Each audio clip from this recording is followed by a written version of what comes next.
Hey everybody, welcome back to Visual Novel Book Club. I'm your pal slowbeef. With me, of course, my good friend Jim. Hey everybody. My good friend Oren. Hi, one Dr. Pepper was enough. I don't have another one today. That was your... I keep forgetting, and I've already opened mine. My good friend Devious Vacuum. I'll never forget, baby. Ah. My good friend Pullahoko. Hello. My good friend TurboC. Howdy. What's going on? I got a lot of science this week. Yeah, a lot of good science, as they call it. What happened? Who wants to start us off? Finally made it to the fiction part of the science fiction. Yes. You're doing good up until now. At the end of the last chapter, Rintaro received a threatening text message, and also he helped Suzuha on her quest to meet her father, and she revealed that her father goes by Barrel Titer. That's right. So her father's not John Titer, but some other time-traveling agent called Barrel Titer. And chapter 5 opens... all the chapters end on a dramatic note and then open to doing something completely different. I really like this opening, though. It's very tense. Yeah. Rintaro kind of just wakes up, it's kind of like a desert, but he's not really hot or cold. It feels like just nothing is moving and there's no silence, or no sound, it's just silence. And he kind of can't move, and he's just sort of realizing he's by himself. It's like this very ominous dream, and then then all of a sudden, Mayushi comes, and she's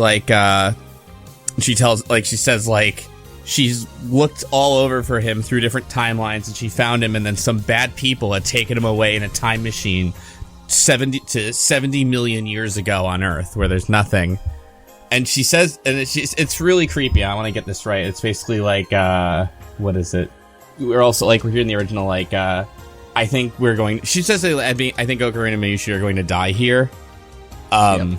But it'll be okay, because there's other ones of us 70 million years from now that'll go on. So then he jolts awake on the sofa. I like how the game does this, because dreams usually in these kind of games are prophetic, or it's foreshadowing or whatever. And in these cases, he's been having these dreams, and I don't think that they're foreshadowing at all. It's just this is what's happening to him after he's just kind of realizing that he's fucking around with time travel.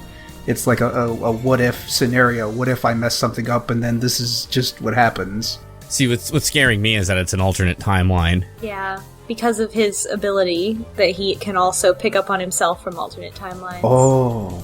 Everything is happening all at once. Okay, so that's possible too. Maybe the more hopeful version is he's seeing a quantum superposition, so to speak, of all possibilities that could happen to him. And he just observed it like an idiot at the end. No, and he was perfectly fine seeing all of infinity. Well, part of his power is that he is sort of... because they talked about it in a previous chapter about how, the ability that he calls a reading Steiner is perhaps this higher level observation ability, or lack of observation, right? Where he is allowed to observe the different timelines without making any single one of them the alpha timeline. So yeah, but so he wakes up. Yeah, and Mayuri is in the lab watching the Upa cartoon, and he's it's just a dream. He also notes that he had sent an email to John Titer to ask him if he is Suzuha's father anyway, even though she said, I don't know, I guess you can probably look up the text of the email on your phone. I didn't look it up. But John Titer never responded. Yeah, John Titer hasn't talked to us since that whole Messiah thing, or Savior, or whatever. But Suzuha did say, at the end of the last chapter, listen, maybe you should listen to John Titer, or something like that. So we get a call from Farris, and she says some goofy stuff to us, kind of like the way she texts us. She says, "Oh, you've awakened the 4 guardian kings," and this and that, and considering the situation we're in, it sounds almost metaphorical that, that she's saying something in the abstract. I mean, if her family really runs Akihabara, they're like this huge, like, rich landowning family. Like, they could be part of the 300 people that rule the world, right? Like, her father could be a part of that. I don't know. It seems like she has she's like weirdly prescient of what's going on in her own abstract way.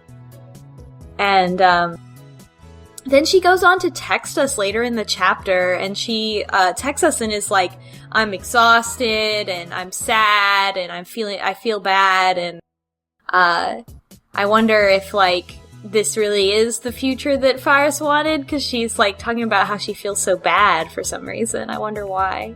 I mean, we did make that change to the past, and she's been kind of the same, but, I mean, she's different. But she doesn't know that she made that change. Yeah, she doesn't know, but she has to be different now.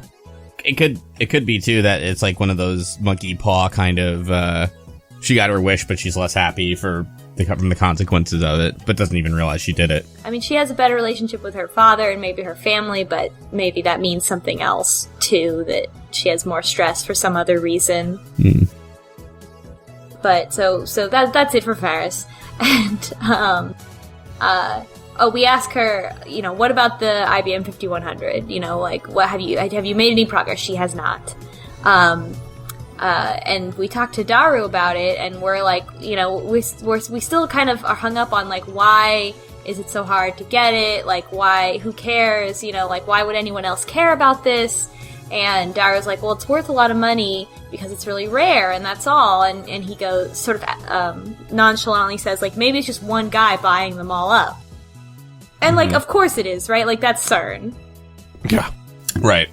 Sometimes they know what's going on, and sometimes I don't know. It feels, maybe it's like the dialogue is vague, like, as if we haven't figured this out by now, like, as if... Oh, I didn't read him as figuring it out at all. No, but that's it, where I'm like, why, like, you haven't, but we've been doing this for 5 chapters. Right. But, I mean, also, like, this whole time it hasn't really felt, it hasn't really hit home how real it is for them, I think. Even no matter what, they still are kind of like, this isn't real, right? I mean, to be fair to the rest of the non Oker and Rintaro, I guess it doesn't feel real, like, literally, insofar as, like, they know they've sent these meals, and, like, one person in their group's like, no, you guys totally changed the past. Yeah, I mean, that's true. They didn't feel any of the changes, but except Rintaro. Yeah, and even worse, the guy who keeps calling the organization, and you know what I mean. It's kind of like you might even be half thinking like, he's so full of it, like it's the worst person to be able to read the time travel powers. Like, it could have been anybody else. Yeah, like, you're getting the emails, but, like, maybe, and you want to explore it, but you're still not really buying into all this. Although, I don't know, like, I mean, some of the stuff with hacking CERN and the Jellymen and thing like that, you know what I mean? It's like you're onto something, but Rintaro's the only one who's kind of appreciating the gravity of, like, no, we're really onto this because we've done it and I remember it. As time goes on, I also feel like more and more that Rintaro's, like, Chunibyo syndrome may be related to his power, right? Like, the reason that his personality is like that may be very directly related to his sort of unstuck from time-ness. Right. Where, like, he like, indulged in this fantasy, or, like, that's the very specific fantasy that he made up because he had this prescience that, that was his future. Right. So I'll be interested to see how that coalesces going forward. Totally. So Daru then is giving a report on, hacking into CERN, and he's like, I noticed that the files that I was downloading were downloading super fast. And why is that? Well, he did a trace route, and it is, I think, like... We did multiple trace routes on that.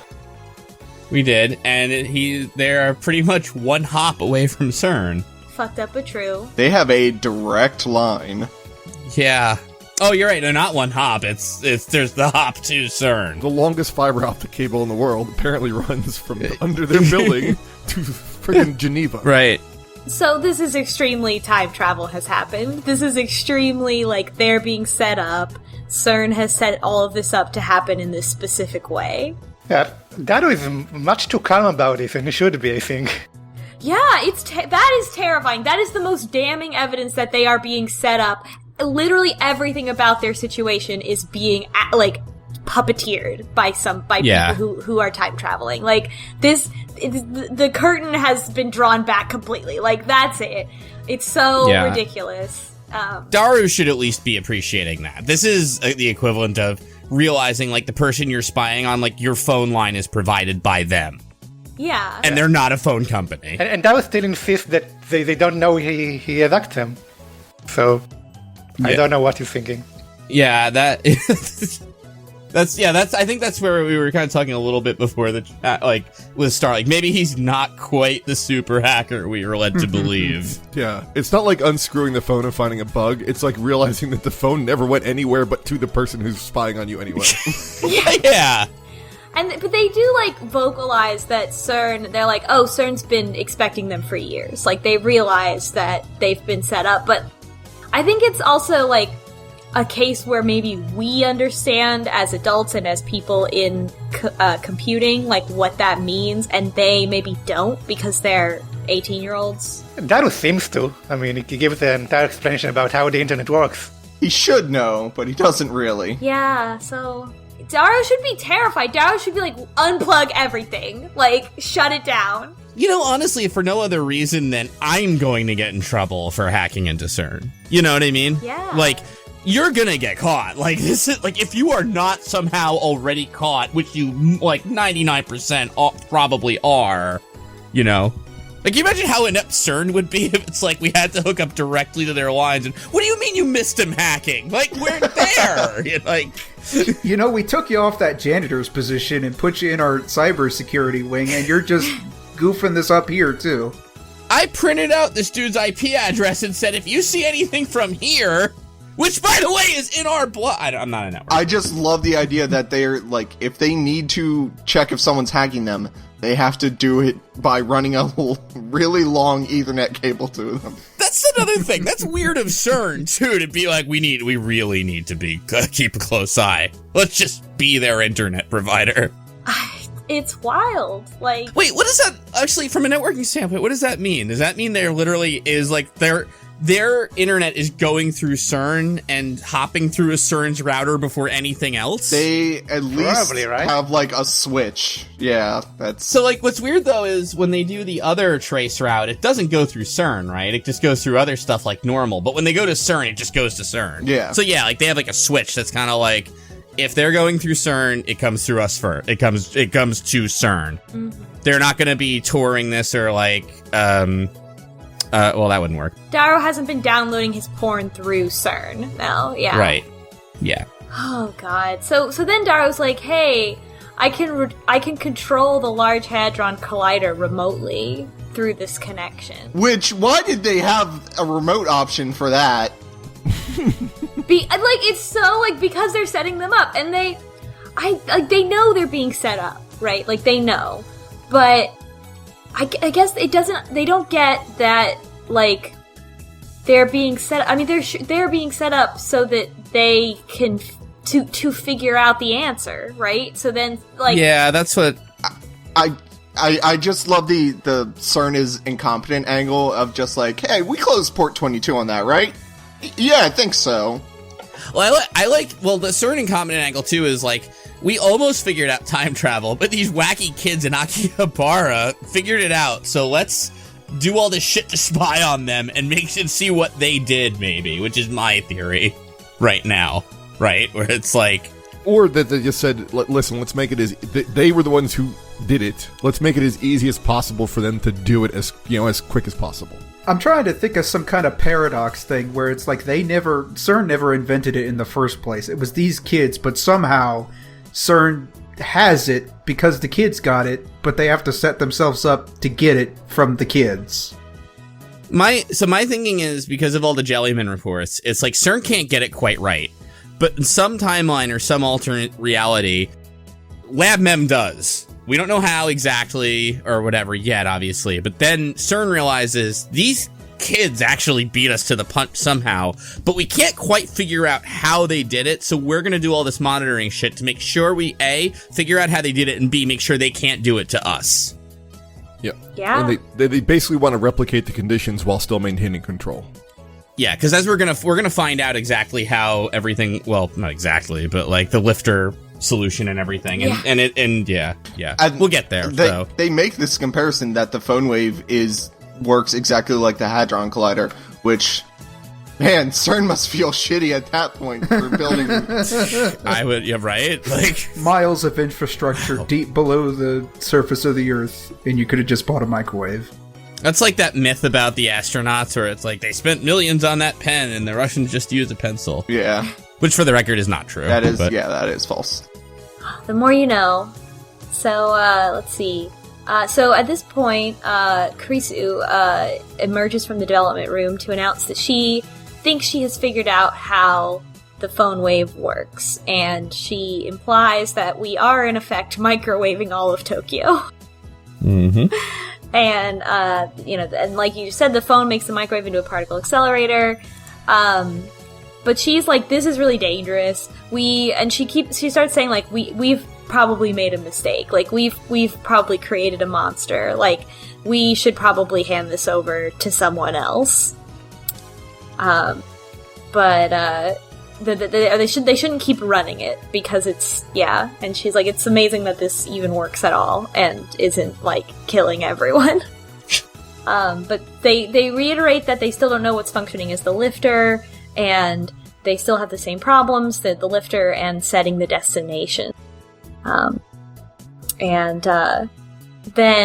Rintaro has a moment, and he's like, because they're talking about how are we going to send a person, and he's like, well, what about the other way? Like, let's think about the problem the opposite way. Can we turn a person into 36 bytes of data? And suddenly Chris is on board. She's like, yeah, you can turn memories into data and compress it using black holes. Let me pull out... And apparently she wrote her thesis on this. Yeah, not with the black hole part, but she wrote it about converting someone's memories into data. Well, the other way. Taking video data and beaming it into somebody's brain in this remote viewing technology. And so this is... At least they did that, okay? At least it's reverse. Like, you know... Mm-hmm. You had to figure it. Well, I was about to say you had to figure at some point there had to be a little intellectual sloppiness with the science, but then I'm like, oh yeah, microwave plus cell phone is a large hadron collider now. So we were kind of always there, I guess. Yeah, and they talk about like the electromagnetic waves that come out of the cell phone and the electromagnetic waves that come out of the microwave and how they sort of combine, which I mean, that is a thing that waves do, but not like you're not. The phone doesn't make the microwave go within the range of a phone. That's not waves. They're different, yeah. Yeah, they talked about they said that Darrow modified the phone to use different wavelengths, something like that. They tried to explain it away somehow. So I have kind of a sciencey question. We won't spend too long on this, but they say that they can compress data using the black holes, so they can get like a huge amount of data down to 36 bytes. And they're supposedly sending electromagnetic waves, like that's what data is, right? It's electromagnetic waves in the air, right? Data, it's an abstract kind of question. Like, I mean, it's like saying what's a number? Like, it's a thing we invent. You know what I mean? Like, data is like, if you're talking about binary data specifically, it's like a set of on and off or 0 or 1, which could be represented, as like an electromagnetic wave or an electrical charges on a wire or magnetic charges on, you know what I mean? Well, I mean, simply, when you're sending a text message to a phone, that's just a wave in the air, right? Okay, yeah, that's fair. Yeah, it's like a pattern sort of wave, yeah. Okay, we could say that. I'm just trying to think that, like, it uses the black hole, and I guess the wavelength gets smaller and smaller and smaller until it's just 36 bytes now. I mean, that's how I understood it. This is kind of... The problem is this. It's kind of like saying, hey, let's convert a giant number that's like millions of digits into a 3-digit number and back. And it's like, you can't. You've just lost like all these digits. You know what I mean? Like this doesn't really make any sense. Yeah. I mean, we can get into lossless versus lossy compression, but there's no way that this mathematically works. Yeah. They're getting into sort of information as another type of matter, I think. Or not another type of matter, but like another fundamental, like fundamental particle or fundamental force, like that there's matter, energy, and information. And they're sort of like mixing everything together. Yeah. Sort of treating information as matter. Black holes can theoretically compress matter like really, really well, but applying that to information doesn't really make any sense. I mean, yeah. This could maybe, as stated, this is like silly, but maybe I guess I get the general kind of idea that they're going for. Like, I think they just kind of want some way of getting from A to B, being, if I need to get data into the past, I can compress matter really closely, and data is kind of like really tiny matter, kind of, that type of thing. Yeah, I guess it's just a matter of, obviously this is science fiction, how much of it is the fiction part. Yeah. This is a very, I'm kind of impressed with the game earlier with trying to, like, because they've done homework, and it's like, again, some of it's silly, but like a lot of it is really interesting the way they're kind of like doing it. And this is just one of those, like, I don't know, kind of things. Like, if you're talking about plausibility, let's start with like taking the electrical signals that control your memories and turning them into data in the first place. Yeah. And that's fair too. Doing it with like a cheap headset. That's true. That I kind of figured was sort of like, the teleporter thing where it's like, okay, you could take all like matter as electrical signals in the first place. It would be this incredibly large amount, amount of data. I figured that was where they were sort of going with that, but yeah, I don't know. Is this? I guess again, like we really can't fault the writers for not figuring out plausible time travel in a store, but it's just one of those things. Yeah. I mean, it's cool that, that the whole setup led to, the way that it's achieved is by, encoding your message into 36 bytes, and in this case, the message is a memory, which, sure, fine. Yeah. That's the science fiction part, but that it came down to that, same 36 bytes. They didn't get it like, oh, we can send a person or an object or whatever. It was just that. I think that was a cool thing. And it becomes like that other kind of time travel theory of you can only travel back and forth in your own body from times that you were alive. It's, what, I feel like the writer had their own Daru, and that they were asking questions the whole time. Like, okay, but what if I could compress data? And you really can't. I'm like, I'm going to have to for this part. Can we make it so we can? Right. But there's stuff to work backwards from, because you can tell they need access to the Large Hadron Collider to make this next plot point work. Hence, they have to have some sort of direct access to CERN. Hence, now let's work at it from the other angle. Maybe CERN already knows and needs that access to monitor them. You know what I mean? It's kind of funny how this plot is being constructed from two different directions in a way. Yeah.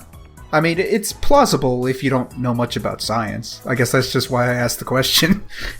No, yeah. I think that would be a cool video game, premise of, you have this one time... Well, I guess there are a lot of video games that do kind of have that premise, right? Like Ghost Trick, where it's this thing happened and you need to stop it by editing the timeline.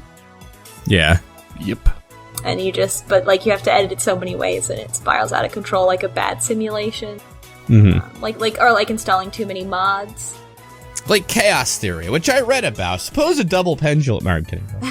Okay. Suppose you have 5 balls at the edge of a cliff. Oh, there we go. That's it. So Krisu warns that you could send your memories into the past to your own self, and you would want to make sure that yourself was going to answer the phone and talk into it, which is oh my god. Which you can't. It all the cards start to fall into place, right? All the dominoes are set up now. Who is always holding up his damn phone to his face all the time? Mm-hmm. Yep. And she's like, the right person has to answer the phone, because if you put the memories in the wrong person, then it could damage their psyche permanently. If you send it too far back, you could screw up your child self, because there'd be too much mind-body mismatch. Yeah, you can only send the memories. You don't send your personality. So you implant your current memories in your past self, basically. Which gets into like a sort of 999 level. What are you? Only your memories, sort of. Oh God. But so let's say that you grow up to be like a badass, but when you were a teenage girl, you were really shy and didn't talk to anyone. You might get those memories from the future, but your personality would still be really shy. So, yep. So they set out to create the first time leap machine, and Kurisu has this information from her lab that she worked in America, so she already knows how to build the headset, so they just need to get the parts and assemble it, and luckily they don't spend a lot of time explaining this, but it does feel very abrupt. It's just like, hey, because they spend so much time explaining the time travel part.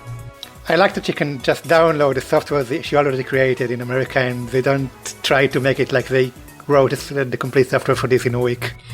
Yeah. Also, like a real American research lab would be like, sorry, you need to pay us in order to. Well, she's part of the lab. I guess she just has a login, and she can log in and download everything. So, yeah.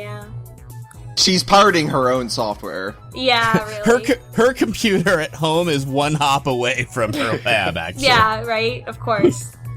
Rintaro then. Sorry. So I was just going to say, my favorite part about this is after she lays out the whole time leap thing, she's like, it's ridiculous that no one's thought of it before. Yeah, it is. Yeah, they say that a lot in this chapter. Like, it's funny. They even say, like, time travel from a cell phone, amazing, but, like, really, with how many cell phones there are, why would it be anything else? It's just like, damn, I can't argue there. But Rintaro, like, he reflects on the fact that Kurisu has only been with the lab for 10 days. It's only been 10 days. Got a lot of work done in 10 days. Yeah, and they keep being like, wow, weird how everything worked out perfectly. Weird how she got invited for this seminar that we had to attend to speak about time travel when that's not her field. Weird. Weird how there was a time travel meetup that Daru went to last session. It's weird how time travel is like kind of a theme in this game. Yeah, weird how everybody ended up in the right place at the right time, coincidentally. And CERN has no idea. Yeah. So Rintaro and Mayuri go to buy the parts that Chris needs to make the headset or whatever, the memory headset. And in case you didn't get it, he explains time leaping to Mayuri again. And Mayuri brings up the sort of important point again of the concept of like, well, if you throw your memories into the past, are you really traveling? Like, you know, the person who was there, if that is you, then there's that the person who the past you is sort of like dies and is replaced by the current you, and the future you, which is the current you right now, also kind of dies and is replaced by the person who's relived this, you know, this week or whatever amount of time. And No, Mayuri, the good news is the current you never exists anymore. You're deleted. Yeah, it's the same like with teleportation and like theoretical stuff like that of like, what? Yeah, it becomes very 999. Like, what am I? Does it matter? Kind of like a weird pet peeve I have is Black Mirror, the show, deals with this quite a bit. Yeah, well, no, I like Black Mirror. I'll defend it a lot. Okay. But, no, I never mind. Anyway, no, but like, there's like, they deal with this a lot, but they come to the conclusion, foregone, like, no, it's you. Like, that's a new person, and it's like, you know, and it's like, well, this is philosophically, but that's like, all their morality and everything is like based around that. Like, that digital copy of a person is the person. Yeah. Or a You know. This clone is exactly But you. society... Yeah, sorry. Yeah, exactly. But society doesn't think so. And it treats... You know what I mean? And it's like a very common theme. Yeah. I much prefer Michael Crichton's timeline theory of time travel, where it is you. And, yeah, so... By the way, no, you know, I was derailing, but off topic, Black Mirror is something you should never recommend to your coworkers, by the way, unless you emphatically state skip episode 1. Oh, is it because episode 1 has... Oh, I'm trying to remember. Is it like clowns? The pig fucker.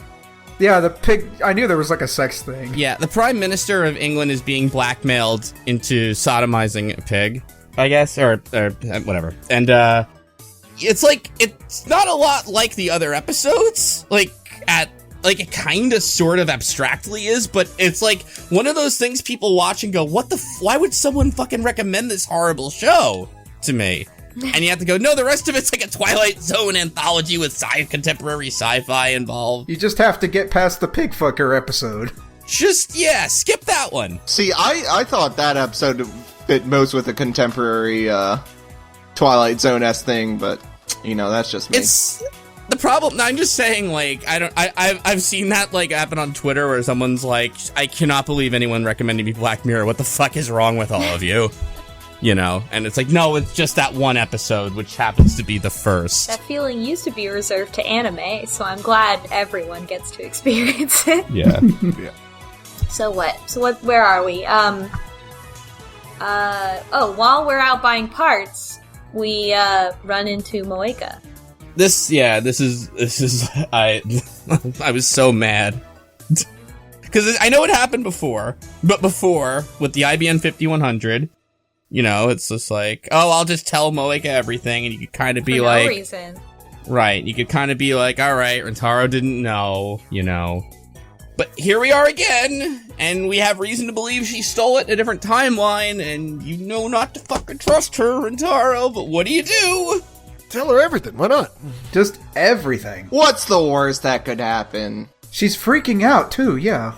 Yeah, like, when do you think it'll be finished, you know, and all this stuff. Well, so. It's like she's talking to us in her phone like she normally does, but she's, like, crying and upset and just, like, really off. But all the texts that we're getting are, like, they're kind of weird, but there's, like, a disconnect. It's like, congratulations on your time machine progress. When will it be finished? And then in person, she's, like, sitting there, like,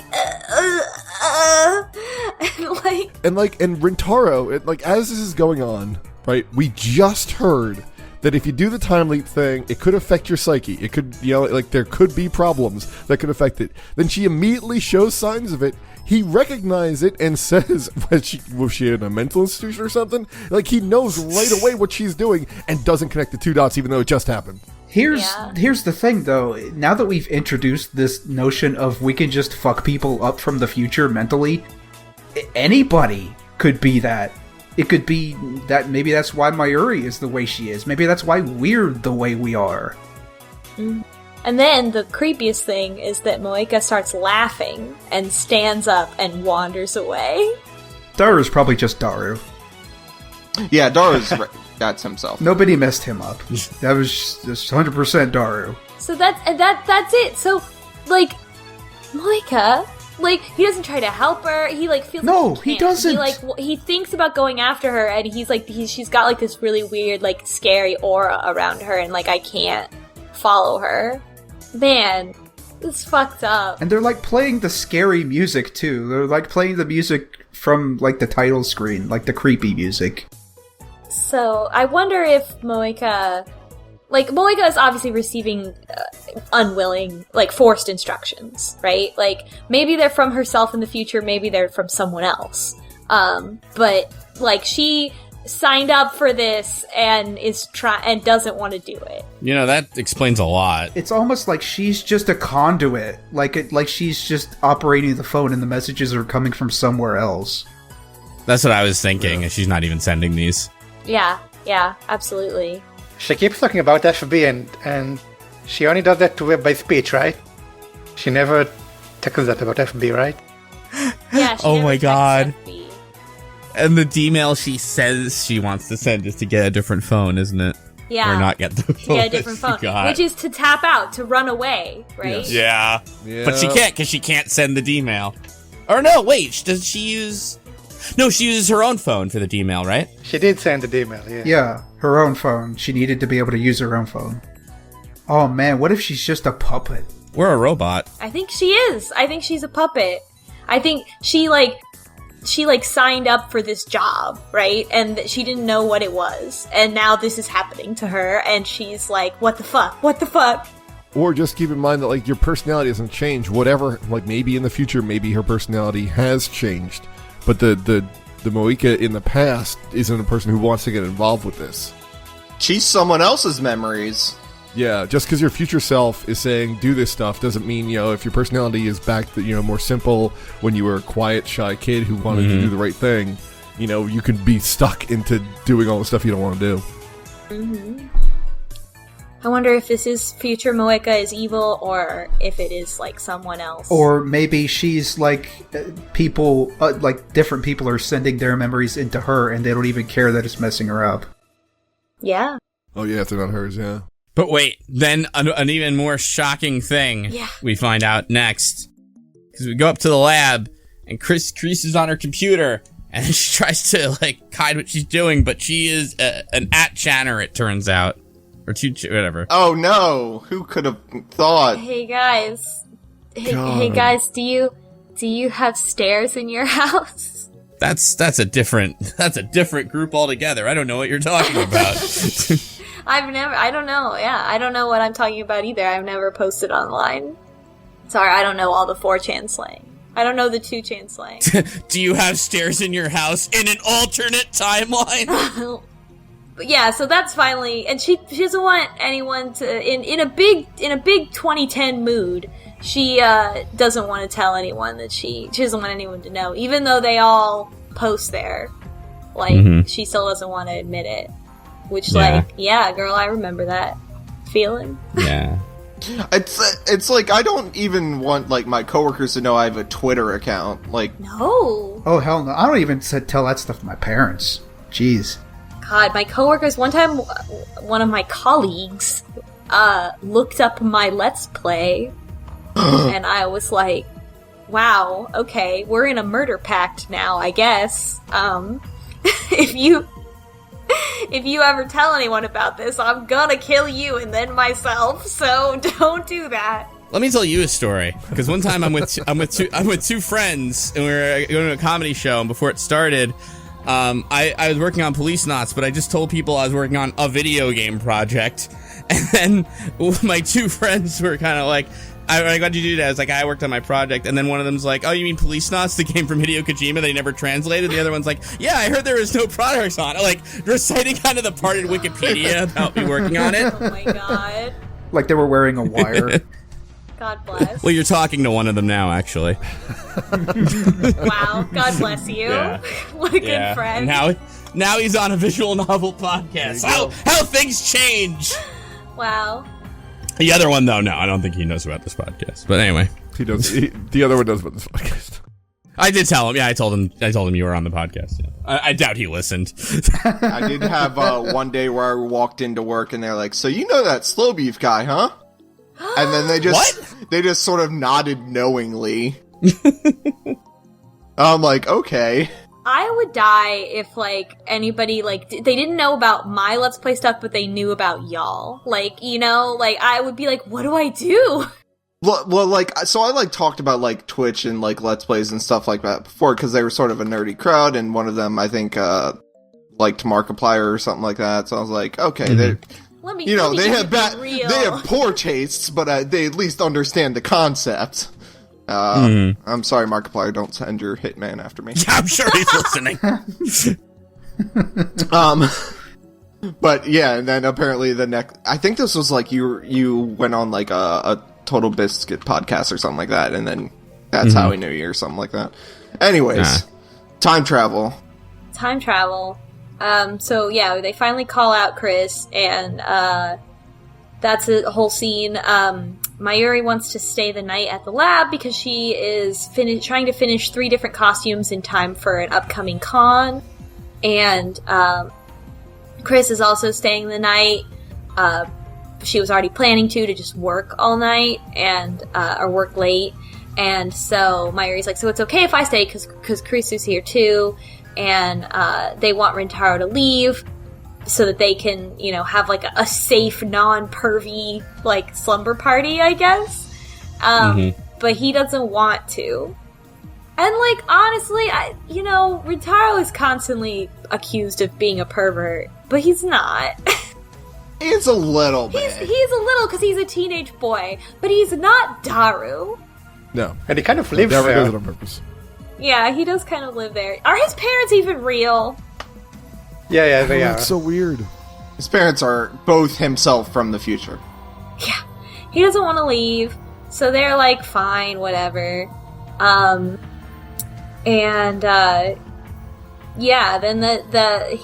he like leaves for a second, and leaves them in the lab and walks, I don't know, to the store or something, and he gets another scary text from that same place, the same address that sent the red jello. This time it sent him a doll head that's got like blood on it, and he's like, oh no, a creepypasta. Yeah. Better call the SCP. Well, they were going somewhere with like the red gelatin. It's like, this is gonna be you. But then it's like, he's still working on it. Just take a picture of a doll head. I don't know. I don't care. Do it. Yeah, and just Google search threatening images, like threatening, just creepypastas. PG threatening images. Didn't even scroll down as the first result. Come on. It's the first one. Yeah. I almost said threatening images for kids, but I feel like that would be different. Wow, there's much better ones if you just Google. Hang on, I want to Google threatening images. No. Safe search on. I Googled bloody doll head, and there's much better results. Well, we're living in a post-haunted doll watch society. Oh wow, this one's actually really good. Oh man. Yeah. Anywho, yeah.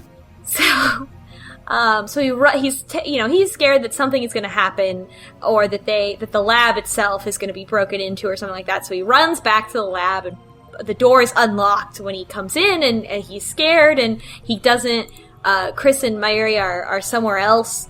They're not in the main room, and so he starts getting scared that they have been kidnapped while he stepped out, and he's like yelling, "Where are they?" And he hears water running in the bathroom, and he still thinks that they're in danger, so he busts into the bathroom where they are bathing together, and we have the classic anime misunderstanding of, I was just making sure you were okay, and then they're yelling that he's a pervert and to get out, and yeah.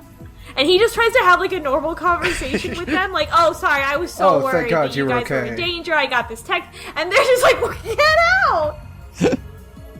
It's better than Snatchers anyway. Yeah, this is like... of like, if you gotta have like some kind of pervert joke, like this is the one that is, I think, to me, was acceptable because it's a genuine misunderstanding for comedic effect.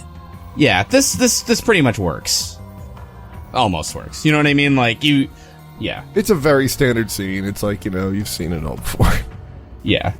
Now, on the downside, the CG that we get is, of course, of two teenage girls who are naked, with at an angle where you don't see any crotch or nipples, but you see everything else. So yeah, no one played this on the bus side. No. Okay, good. No, no. I played it at work. No, I'm kidding. So they yell at him, and by the way, I read the LP from Something Awful, and they skipped this part. Yeah, they do. Just entirely. Talk about knowing your audience, damn. Hell yeah. Yeah. I actually read it in an Uber, and there was another passenger, but they weren't, like, they couldn't see it. I was like, this is, of course, where we're gonna run into it, right? Fair enough. They were like, I've been in worse Ubers, Well, they were just like, I'm sure there's just like some nerds on his laptop the whole time. It's not like they peeked over like, oh, Steins Gate or, whatever. What if though? What if there was nerd Uber? Oh, so you're that slowbeef folk. Didn't you translate police now? Oh, playing Steins Gate, huh? My favorite podcast is playing that game right now. I'm really God.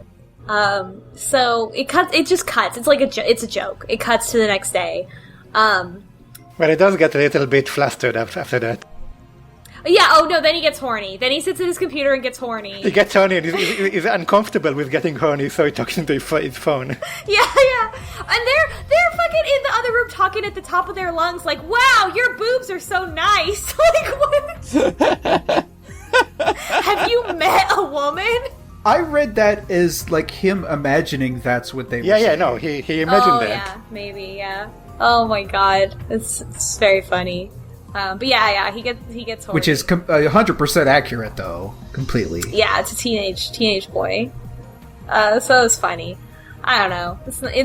I wish the rest of the game, like, all the sexual humor in the rest of the game was just like this, and then I would be fine. So, the next day, this might come up later, I don't know. Rintaro says that Daru has been working a part-time job, and Rintaro doesn't know what it is. And, like, at this point, I'm like, is he a plant? Like, has he been recruited or something like that? Like, who recruited him? Did Barrel Titer recruit him to do some resistance stuff? I mean, who knows, right? So now they've been working on this, and they have to test the time leap. Yeah. 2 days later. They have to test it. I made another note to myself that I just don't think that Daru is as good of a hacker as he says he is, but we already kind of said that. Yeah. That they're being set up. The final challenge is that we have to cause an electrical discharge. We have to actually use the phone wave in order to calibrate it or whatever for the last part of the process, which means that they have to use the phone wave even though Mr. Braun said that he would raise their rent if they shake the building again. So, it's the most difficult challenge that Rintaro has faced yet. But yeah. So, and they still don't know exactly what causes the electrical disturbance or how, like, they're doing it without a lifter or anything like that. But they send him down to confront Mr. Brown. Yeah. And on a, suicide mission. Tell us what happened. Suzu has help, I think, right? Mm-hmm. Yeah. Yeah. Yeah. Suzuha is like, I'll help, yeah, I want to help you, we're friends! And, he's like, okay, but. Yeah, it tells her to distract him, but she takes it as he wants him to seduce Mr. Brown. Oh wait, but before that, they do, he goes down just to ask. Like, he goes down just to talk to him, and it's like, hey, can we shake the building one more time? And he's, hyping himself up, what's going on? Okay, I'm gonna do it. And then they already started. The building starts shaking. Yeah. It is very, it is definitely a suicide mission, and, Mr. Braun immediately turns around and is like, Rintaro, I can't, stop this. Even though Rintaro's right there, it's obviously not his fault. Well, it is his fault, right? Because it's his lab and something's going, yeah. And, while he's yelling, he was in the middle of watching TV on his prized 42-inch CRT TV, and he turns off the TV to talk to Rintaro. And as soon as he turns off the TV, the shaking stops. And Rintaro is like, oh my god, the lifter is the CRT TV. Mm-hmm. And it doesn't work. The phone wave doesn't work, because the rest, at night, because it only works during business hours when he has the TV on. Right. And sometimes it doesn't work, and that's because he doesn't have the TV on sometimes. Yeah. And, so he gets yelled at. He runs back upstairs. By the way, this was really well foreshadowed before, I think, and it was very difficult to spot, but it was foreshadowed. We've seen this TV several times, on and off. And as you're listening to it, you're like, of course the time of day doesn't matter, and then you're like, oh, that makes sense. So I thought it had something to do, honestly, with rotation of the Earth and something with the geomagnetic field. We came up with really clever stuff, and it's just the TV needs to be on. Well, actually, here's the fucked up thing. A CRT TV does work with, like, an electron gun that's, like, firing, like, upward into a bunch of deflector plates that hit it onto the pixels, you know? Like, it's not that bad, actually. It's not that great, but... Yeah, it's cool that it's, like, really mundane. I love it. I really like it. I didn't see this one coming. It makes total sense because it's, like, such an important thing that their lab is above a CRT TV store. It's another thing that's been orchestrated, right? Like, yeah. Well, actually, so that's kind of where I was thinking that, like, this is why CERN can't figure it out in a way, because... Who the hell owns a CRT anymore? Especially one that large. No, but, like, I'm right. But I'm just saying, like, it does explain in a weird way how Rintaro, or lab member, or whatever you want to call it, like, how this lab is in such a unique position in time travel, because there is a reason that only they have been able to do it, because, like, the universe, like, collided in some way that only you know what I mean? Like, that this is the big coincidence. Yeah, it was sheer random luck that this happened. It just happened to be all these circumstances came together to make a workable thing. But, like, replicating that, you know, just by through trial and error would be so hard. Like, in this particular case, I almost might feel let down if it turns out later there is some plot point that makes them put the lab above the... Although, maybe it's, like, one of those cyclical things they'll do. You know what I mean? Where it's, like... You know, it wouldn't have happened without that information, but that information came from that, you know, that kind of thing. Is it intentional? Is it the universe correcting itself? You know, like, what? The whole thing is a little messy, because it also is like, when you change something, the whole timeline corrects itself anyway. Right. I mean, and also, in another way, too, this is like the ultimate plot hole fixer. Yeah, you know? exactly. It's like, well, how would he... Well, yeah, I mean, maybe in another... No, but... Why did it happen? Because it had to happen. Right. So, runs back upstairs, is like, I figured out what the lifter is, and Chris is like, great, okay, we have to test this though, so you have to go back down and get him to turn the TV back on so we can do this. And he's like, and then he asks Suzuha for help. One other minor thing, though, was Suzuha also was like, by the way, I'm telling you, don't trust Chris, she's connected to CERN. Oh yeah, she explicitly says that she's connected to CERN, so... Yeah, and he's just like, what? One of my lab members connected to CERN? I don't know. You know, but he just...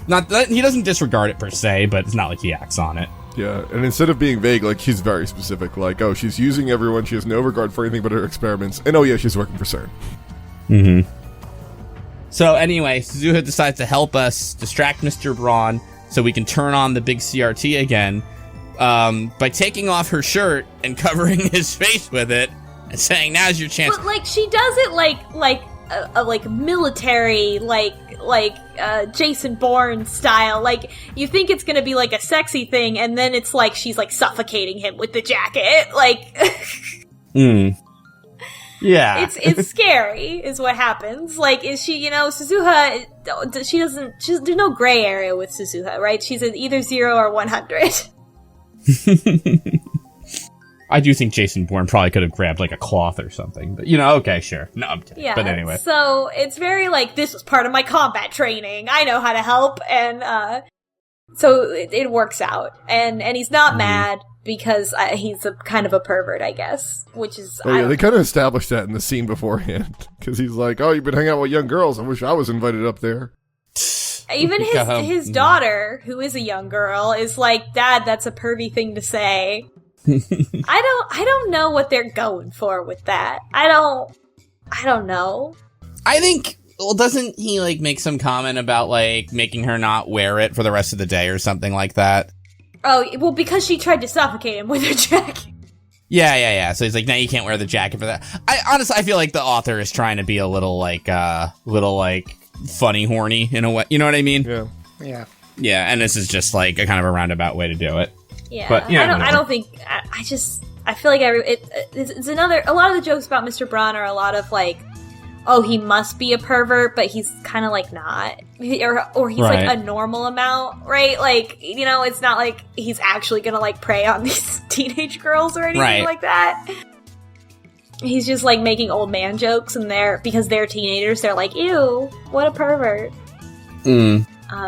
But so it works out.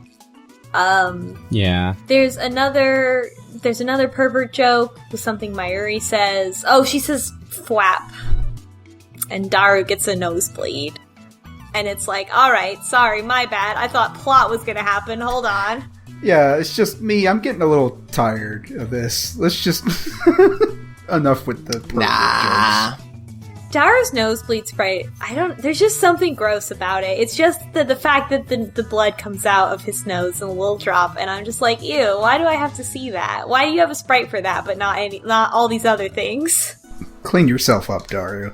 They pretty much make their machine, and we get like a whiteboard kind of how it roughly works, which is, I think, pretty much what we already established, which is like, but it's a little more like this part of your brain is going to get translated, into Large Hadron Collider, 36 bytes, you pick up the phone, and here's a time leap. Yeah, there's just a little arrow between hippocampus and memory data, 3.24 terabytes. That's all you need. There's no depth to that little arrow. But I love this diagram because it starts off with a little emoji picture of a guy, and, like your memories are stored in the hippocampus area of your brain, and it's just a little guy saying the word hippo. And then that's what's getting transferred into memory, and then he calls himself in the past and remembers that time he said hippo. Yeah. Great. So, then what? So they also are still, using, like, CERN and the Large Hadron Collider to compress 3 terabytes of data into 36 bytes. Yeah, so even with a direct line, with 3 terabytes, can you really transfer it in 40 seconds? 3 terabytes is a lot of data. They must have some really good Ethernet adapters. How is this not terrifying? This would be terrifying. Being able to... Okay, but if you suddenly had download speeds that good... You're not going to question it. Yeah, this is good. Put your feet up and enjoying it. Oh my god. Being able to move 3 terabytes of data in 40 seconds, like, we can't do that. That's the most unrealistic thing I've heard yet. God, catch me in, like, 20 years, right? Where everybody's like, oh my god. But, like... Yeah, and then, also foreshadowing again, if the recipient has the phone to his ear, they should go right into his brain. Who has his fucking phone to his ear all the time? It's Rintaro! But also you're gonna get it as, like, a phone call, I assume. Yeah, I think you're supposed to get a phone call, and then when you answer it, you get the memories implanted. Yeah, it's basically like a brain thing whenever you answer. I don't know, I'm just hung up on how nobody's flagging up that you have to be the one to answer your phone memory, and you can't guarantee that. Like, anybody could answer your phone. It's like, oh, he's not here right now. Yeah, but usually other people don't have your cell phone. And at least you'll know when in the past you'll have had your cell phone, most likely. I guess. At the very least, you can say, like, from now on... Yeah, that's part of the reason why they don't actually want to use it, because they're a little scared that a lot of things can go wrong. Oh yeah, nobody wants to be first. Yeah. Also, like, with their track record of experiments that are completely unprovable, they're not the greatest at making sure that something like this would work. Right. Yeah, so nobody wants to do it. They're kind of like, even Chris is like, we should probably hand this over to the government. We probably shouldn't do this anymore. This is too dangerous. None of them want to do it. And, so at this point I was like, is this the bad end? Is this when it happens? Like, do they just say, nope, sorry, and then it's like, game over? Game's over. Or the bad end is just we gave it to the government and everything was fine. Yeah. No one ever misused it. Yeah, no one ever time-leapt. The end. The end, no moral. But then, Suzuha shows up. Yeah. Suzuha found her dad. Mm-hmm. And? The end, no okay. moral. She busts into the lab, and it's like there to like join their, I guess, little party that they're having. And they decide to actually give it to the government the next day. Yeah, they're gonna do it the next day. So they're having a little celebration. Suzuha shows up and finally gets into a fight with Krisu. Mm-hmm. And there's a really good CG. Yeah. Yes. And Suzuha's like, I don't trust you, you're bad. And Krisu's like, why do you know, like, what are you even saying? I'm not bad. And she's like, you're connected to CERN, she like, Suzuha, you know, she doesn't say, like, I'm from the future and in the future you're evil, but she talks around it in a way that I feel like at least Chrissy should be able to pick up on. I don't know. Unless she is picking. I mean, unless she's she totally knows, right? Like, yeah. Yeah, right. And, but somehow no one else picks up on this, not even Rintaro, or he doesn't want to believe it. And, he tries to diffuse the situation, it doesn't work. Mayuri is just like, I don't want anyone to fight, and they stop fighting, which is the worst way to end an argument. Well, actually, there's one coming up that's a little worse. Yeah, that might be a Yeah. Then suddenly, what happens? They turn on the news. There's a bomb threat in Akihabara. train All station. the train lines are down. Well, they have this little bit from Mayuri before that I think is nice. And she's talking to Rintaro about how the lab has gotten, like, there's many people there now, and... Oh yeah, she's like, you don't need me anymore. Yeah, and Rintaro used to be so lonely, and now he looks happier, and yeah, maybe her job is done. And then they start on the news. Yeah. Yeah, as soon as she said that, I was like, I hate this! No! What's gonna happen? So as soon as they say there's a bomb threat, Suzuha's like, oh, I gotta leave, I gotta do something. God. Rintaro then has a moment where he's like, we've come too far, something's about to happen, and it's about to happen to us right now. And then shit pops off.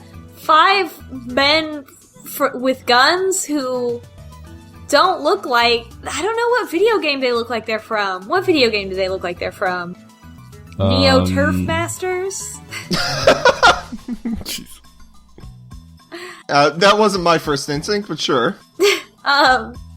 So, like, 5 dudes with machine guns burst in who are in, like, casual vacation wear. Yeah, they're foreigners, they're not Japanese. Any of them. Yeah. Yeah. And, they have real guns. And, they're like, okay, you're coming with us. And, We gotcha. And, they hear some footsteps coming up the stairs. And they're like, oh, that must be the leader. And what do you fucking know? Moeka walks into the room. And she is dressed like a spy leader type lady in a scary black outfit. But she still Skin has tight. her same personality and can't talk. And, she, says, alright, Daru, Krisu, and Rintaro, you need to come with us. And, there's a thing that Rintaro says to himself, which I thought was really funny, which is, I'm not a military otaku, I've never seen a real gun. And, Rintaro also notices that Moeka doesn't have her phone. She doesn't have her phone out. And, Moeka is from CERN. She says, we're from CERN, the 3 of you need to come with us. They've got so many guns. And, even Moeka has a gun. And, they don't want to go, with them, and they're trying to get them to answer some kind of questions. And sort of predictably, they draw it out too long. And, Moeka's like, don't, Mayuri, or the other one, she's not required for this, and she points a gun at Mayuri, and, Rintaro tries to stop her, but it's too late, and Moeka shoots Mayuri and kills her. Well, shit. And a little bit of a downer this chapter. Yeah. That's a bad one. And I personally was suddenly brought back to episode 1 of this podcast, where I said, I bet Mayuri's gonna get killed in the future, and then he's gonna miss these parts where she was annoying. And I would like to apologize to everyone who's already played this game, who heard me say that and thought that I had played ahead, just like for Danganronpa. Rintaro loses it at this point. Yeah, everybody loses it. They don't know what to do. I mean, they're just real-ass teens, and someone just got murdered in front of them. Yeah, Rintaro is about to charge into Moeka, and Kurisu stops him. Yeah, or she's like trying but he's gonna do it anyway, and he would have got shot. She shoots at him, but the shot misses because Suzuha is back. And my girl. She busts in and takes out all 5 of the dudes, knocks them unconscious with her cool moves, and then she and Moeka both have their guns pointed at each other's faces, and they're in a standoff. It's very John Woo. It's good. It's good CG on that. Yeah, I know. Oh, I really want to watch this part of the anime, if this is in the anime. It's pretty good. Like, she just elbows everyone in the face. And it's really great. It's very good. It also is a little bit just like, I do all the cool moves with my main man, Riddick. Yeah, it's extremely that. But then she's like, TV's turned on, so... Oh, yeah. And then Rintaro kind of finally gets it, and then he's like, okay, and goes to go back in time and fix all this, and he runs in the other room. I think somebody shoots after him, right? Yeah, he gets shot in the Yeah, arm. and Kurisu is already there. Kurisu went to the other room before that. He uses one of the other... Yeah, she was gonna go. She was gonna jump back, and he's like, no, it has to be me. Right. Doesn't he say something cool, like, too, like, I reject this absurd reality, or something like that? Mm-hmm. And he also says, like, Mayuri was his friend. And, yeah. Yeah. Yeah, it was actually kind of a cool line. I really liked it. But Yeah. anyway. He manages basically to leap back in time. And we get a new thing, which is not Titer's, like, little vacuum tubey kind of percentage deviation thing. But now we get, like, this, like, kind of alarm clocky sort of, like, thing that's ticking back. Groundhog Day. Yeah. And how far back do we go? An hour? 2 hours, I think? Yeah, 2 I think it's 2 hours. 3 hours. Yeah, we go from 4 1956 to... Yeah, we go from 7 p.m. almost 8 p.m. to almost 5 p.m. Yeah. And that's the chapter. Yes. Ooh. Coming up next is Chapter 6, Metaphysics Necrosis. That sounds bad. That sounds what happens to your brain. I, for one, am very excited for what happens next. This was a great twist that I really loved when I first experienced it, but I'm glad to get into the true plot of Steins Gate. Yeah, I'm going to say this is kind of like the turning point of the game, and like it's going to be much more like dramatic and much less comedic from now on. Yeah, it got moving real fast. Yeah, shit.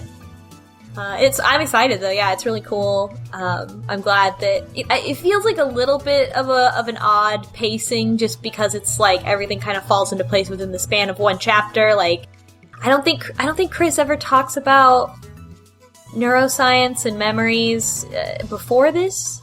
No, never. No, they sort of throw it all at you at once. Yeah, it would have No, been here's nice why. if she talked more about it before. Why? This is because Luca's mother was talking to Chris's mother, and she got a page that was like, eat veg for a healthy kid, and said, what the heck does this mean? She's like, I don't know, but if only I'll encourage my daughter to study neurology to understand the psychology of who could have sent this. So yeah, next time, what are we gonna read? Okay, so chapter 6 is by far the longest chapter in the game, so we're going to have to split it in two. You are going to read until you come upon a couple of lines talking about Norse mythology and Germanic names. I'm trying to be vague. And like very quickly after that, there's another like time travel thing, and that's how far you're going to read. Wait, I'm sorry. So we're going to read a thing about Nordic mythology and names. Yeah, Norse mythology and Germanic names. They're going to mention that. And like a couple of lines after that, there's another time travel thing, and that's where you're going to stop. Okay. Okay. And also, starting next chapter, there are some extra things you can or can't see depending on your choices. So if you want to see everything the game has to offer, then pay attention to sometimes the little icon at the end of the text box changes. And that means that you can use your phone to do something, or you can just continue reading without doing it. So if you want to see some extra scenes, the second time... Watch out for that. Yeah, the second time... The first time that happens is like really quickly into the chapter, and you should ignore it if you want to see the extra scene. And the second time you should call it Luca. And that does Okay. it's interesting. There's an interesting thing. I'm very interested to hear about that. All in metaphysics necrosis. Yeah. Ooh. Till then, El Sai Kongru. El Sai Sai Kongru.